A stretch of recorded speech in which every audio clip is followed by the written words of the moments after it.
uskrsnuće i život, govori Gospodin. Tko u mene vjeruje, neće umrijeti nikada.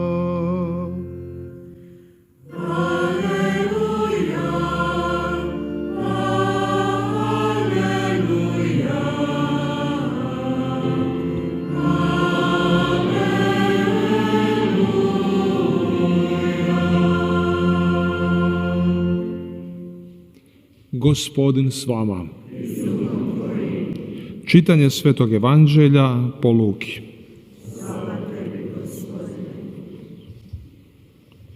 U ono vrijeme reče Isus svojim učenicima: podignut će na vas ruke i progoniti vas, predavati vas u sinagoge i tamnice.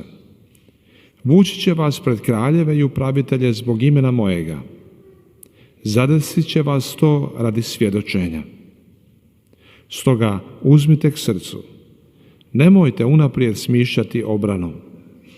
Da ja ću vam dati usta i mudrost koju se neće moći suprotstaviti niti oduprijeti nijedan vaš protivnik. A predavat će vas čak i vaši roditelji i braća, rođaci i prijatelji. Neke će od vas i ubiti. Svi će vas zamrziti zbog imena mojega. Ali ni vlas vam s glave neće propasti. Svojom ćete se postojanošću spasiti. Riječ Gospodnja.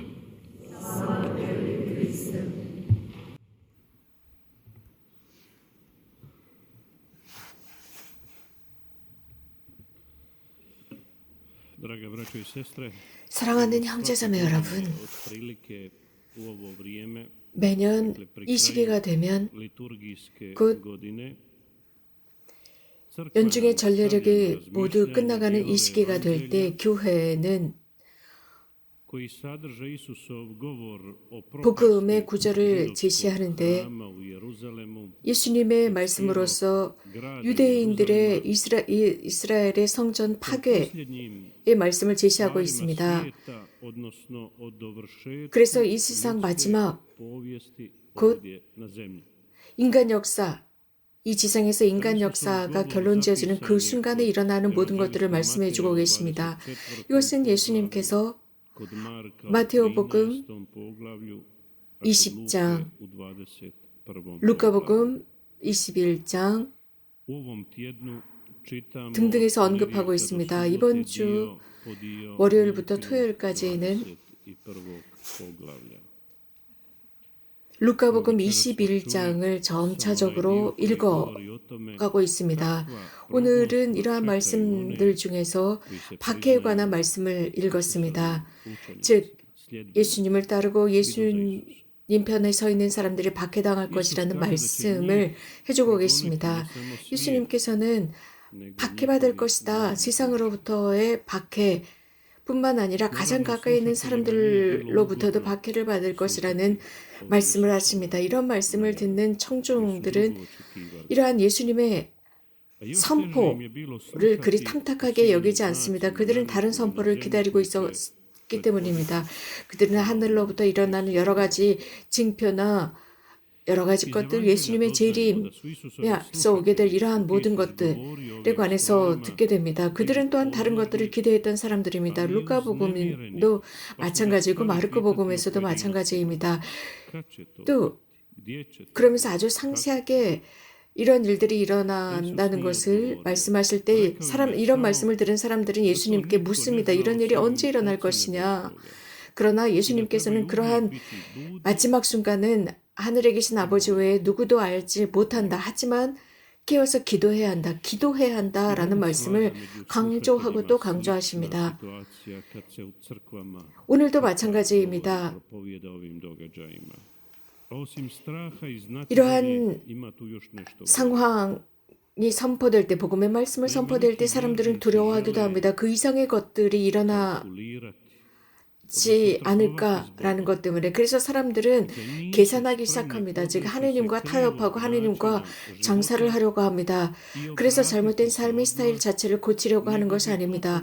즉시 회개하려고 하는 것이 아니라 하느님과 협상하려고 합니다. 타협하려고 합니다. 그래서 가능하면 마지막 순간에 회개하고자 하는 사람들입니다.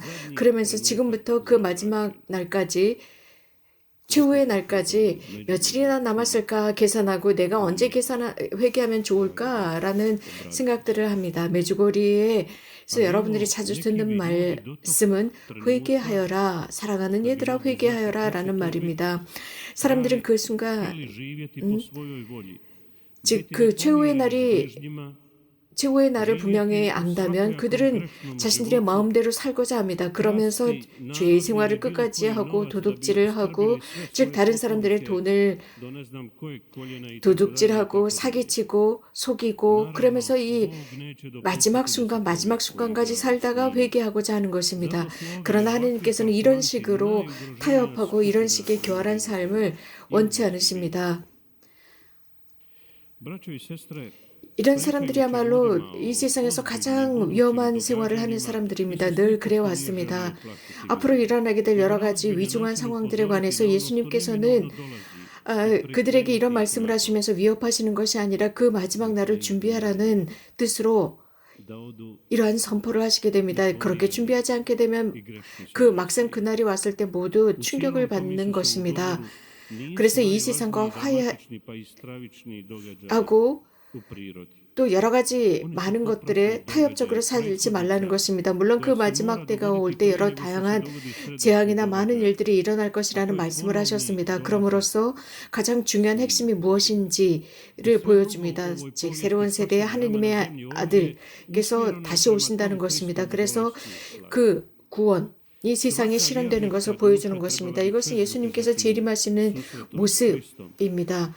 하나님을 믿는 사람들은 분명히 그리스도를 만날 것이고 그리스도와 함께 살아갈 것이며 그리스도를 위해서 준비되고 그리스도를 만나고 그리스도와 함께 하기 위해서 그분과의 만남을 철저하게 준비하라는 것입니다.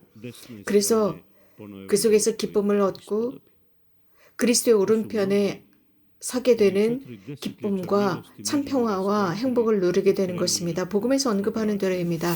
메주거리 40년 동안 많은 사람들은 회개의 길이 무엇인지 깨달았습니다. 또 많은 이가 오늘 우리가 기념하고 있는 이 사제와 함께 있었습니다. 오늘 하나님의 사람이었던 우리의 형제가 돌아가신 날을 기념하고 있습니다. 구원의 메시지를 전했습니다. 그리스도인 삶에서 모범적인 삶을 살았습니다. 곧 21년 전에 돌아가신 분을 우리는 기억하고 있습니다. 21년 전, 즉 2000년 11월 24일 오후 3시 크리자바산에서 돌아가신 우리들의 형제 슬라브코 마르바리치 신부님을 기념하는 미사입니다. 젊은 나이였습니다. 45살밖에 되지 않으신 상태였습니다. 그분께서는 많은 풍성한 삶, 너무나도 좋은 여러 가지 활동을 하신 분이었습니다. 그리고 그 풍요한 열매를 가지고 주님을 만나러 갔습니다. 교육자, 신학자였으며 심리학자였고 사제였던 프란체스칸 사제. 그는 이곳에서 평화의 무후의 메시지를 전했습니다. 그는 열렬하게 타오르는 촛불이었습니다. 그래서 눈물과 기도로 밤을 지새던 분이었고 이런 분을 많은 사람들은 목격하곤 했습니다. 그래서 그리스도께서 원하시는 대로의 삶을 살다 간 사제였습니다. 오늘 복음에서 들은 대로 너희들의 인내로 너희 영혼을 구할 것이다. 즉 너희는 인내로서 생명을 얻어라 라는 말씀 그대로 그분은 그렇게 사셨습니다. 하느님을 충실히 섬기던 분이셨습니다. 십자가의 길을 충실히 따르던 분, 그 십자가산에서 십자가의 길을 하신 뒤에 거기에서 즉 구원자께서 가셨던 십자가의 길 13초와 14초 사이에서 조용히 앉으시면서 숨을 거두셨습니다. 마카베이에서 언급하는 것처럼 거룩한 사람들 하느님의 율법을 지키고자 노력했던 그 사람들 같은 모범을 보이셨습니다. 시온을 그리워하던 사람들, 그래서 꿈에서조차 그것을 그리던 사람들, 이 모든 것은 그분의 삶과 그분의 정신과 그분의 영혼에 각인되어 있었고 그분의 호흡 속에 각인됨으로써 하느님을 그리워했습니다. 즉 기도의 집을 그리워하던 분이었습니다. 자주 모든 시대마다 리더가 있었고 작가나 글을 쓰던 리더들이 있었고 모든 정치가들이 있어 왔습니다. 그들은 여러 다양한 방법으로 여러 많은 사람들의 삶을 결정짓고자 했었습니다. 그러나 그래서 자신들의 손가락으로 모든 것을 결정하려 했지만 슬라브코 신부님께서는 앞으로 전진하셨습니다. 많은 영혼들, 어려움에 처해 있는 영혼들을 도와주었고 증오와 미움과 분열 속에 살아가고 있었던 사람들이 있었지만 그분께서는 어떤 누구도 이런 것으로 빠지지 않게 함으로써 가능하면 모든 사람들을 구원의 길로 이끌고자 했습니다. 모든 투쟁 속에서 모든 악 속에서 승리하는 사람, 그것은 하느님의 도우심, 복되신 동정 마리아의 전구를 통해 이겨나가는 분이었습니다. 그분은 당신의 그 수도복을 고귀하게 여겼고 굳건하게 앞으로 나가신 분이었습니다. 복되신 동정 마리아의 전구에 당신을 의지했고 늘 손에는 로사리오가 쥐어져 있었습니다. 이렇게 사시는 그분 앞에서 모든 세상의 젊은이들은 시온처럼 그분을 찾아왔습니다.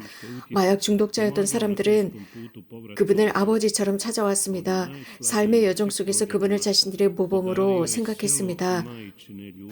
가장 연약한 사람들, 가장 연약한 고통당하는 가정의 어머니들을 돌보았고 고통 중에 있는 어머니들을 돌보았습니다. 그분은 늘 복되신 동정 마리아의 도움을 따라 살았으며 성차 앞에서 늘 무릎을 꿇고 사시는 분이었습니다.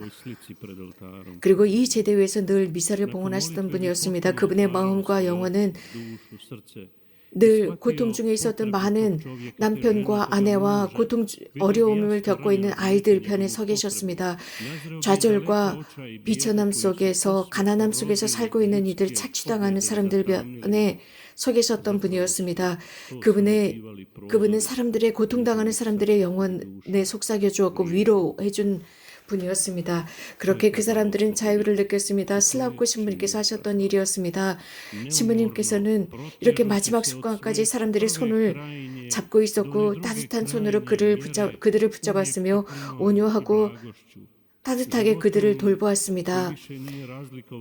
그래서 늘 새벽이 되면 산에 올라가서 그 떠오르는 동력과 인사를 하신 분이었고 늘 언제 어디서나 기도하는 분이었습니다. 이렇게 21세기의 초엽을 사셨던 분이었습니다.